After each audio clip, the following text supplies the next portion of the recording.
کیا آپ جانتے ہیں کہ بلب انوینٹ ہونے کے بعد سب سے پہلا بلب مسجد نبوی میں کب لگا تھا؟ یوں تو بلب 1879 کو تھامس ایڈیسن نامی شخص نے ایجاد کیا تھا، لیکن مسجد نبوی میں پہلا بلب 112 سال پہلے یعنی 1325 ہجری کو 25 شعبان کو روشن ہوا، جو سن 1907 بنتا ہے، اور یہی وہ تاریخ ہے جب پہلی بار جزیرہ نمائے عرب میں بلب انٹروڈیوس ہوا، یعنی یہی وہ دن تھا جب ایکچولی میں پہلی بار بجلی متعارف ہوئی۔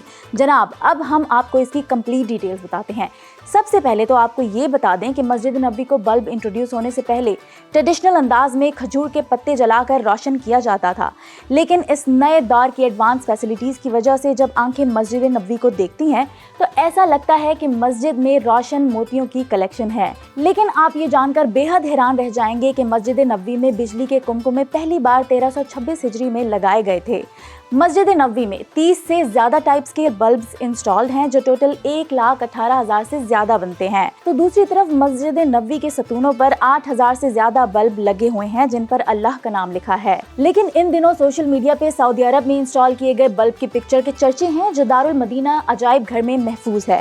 اس پر ایک چٹ بھی لگائی گئی ہے جس میں لکھا ہوا ہے کہ یہ بلب 1907 میں مسجد نبوی میں لگایا گیا تھا۔ اس وقت بجلی کا انتظام مدینہ منورہ کے سوائے سعودی عرب کے کسی علاقے میں بھی نہیں تھا۔ مسجد نبوی میں اس کی شروعات 2 بجلی گھروں سے ہوئی تھی، ان میں سے ایک کوئلے اور دوسرا مٹی کے تیل سے چلتا تھا اور 20 کلو واٹ بجلی پیدا ہوتی تھی۔ ہسٹورینز کے مطابق مسجد نبوی میں چراغ روشن کرنے کا آغاز عمر بن خطاب رضی اللہ عنہ کے دور میں اس وقت ہوا جب ایک امام کے پیچھے نماز تراویح کا اہتمام کیا گیا۔ البتہ ممکن ہے کہ حضرت عمر نے مسجد نبوی میں چراغوں کی تعداد میں اضافہ کرایا ہو۔ بلب کی انسٹالیشن ایک بہت بڑی سکسیس تھی اس وقت، جس نے اس ریجن میں ڈیولپمنٹ اور سکسیس کے نئے دور کی شروعات کی۔ یہ قدم نہ صرف اہل مدینہ کے لیے بلکہ پوری اسلامک دنیا کے لیے ایک امپورٹنٹ لمحہ تھا۔ اس ٹیکنالوجیکل سکسیس نے لوگوں کی زندگیوں کو بہتر کرنے کے لیے ٹیکنالوجی میں نئے آئیڈیاز کو اڈاپٹ کرنے میں بہت ہیلپ آؤٹ کیا، اور خاص طور پر ہم مسلمانوں کے لیے تو یہ ایک بہت پازیٹیو فیل دیتا ہے، کیونکہ یہ مقدس زمین اور مسجد اور اس سے جڑی ہر خبر ہم مسلمانوں کے دل کے بہت قریب ہوتی ہے۔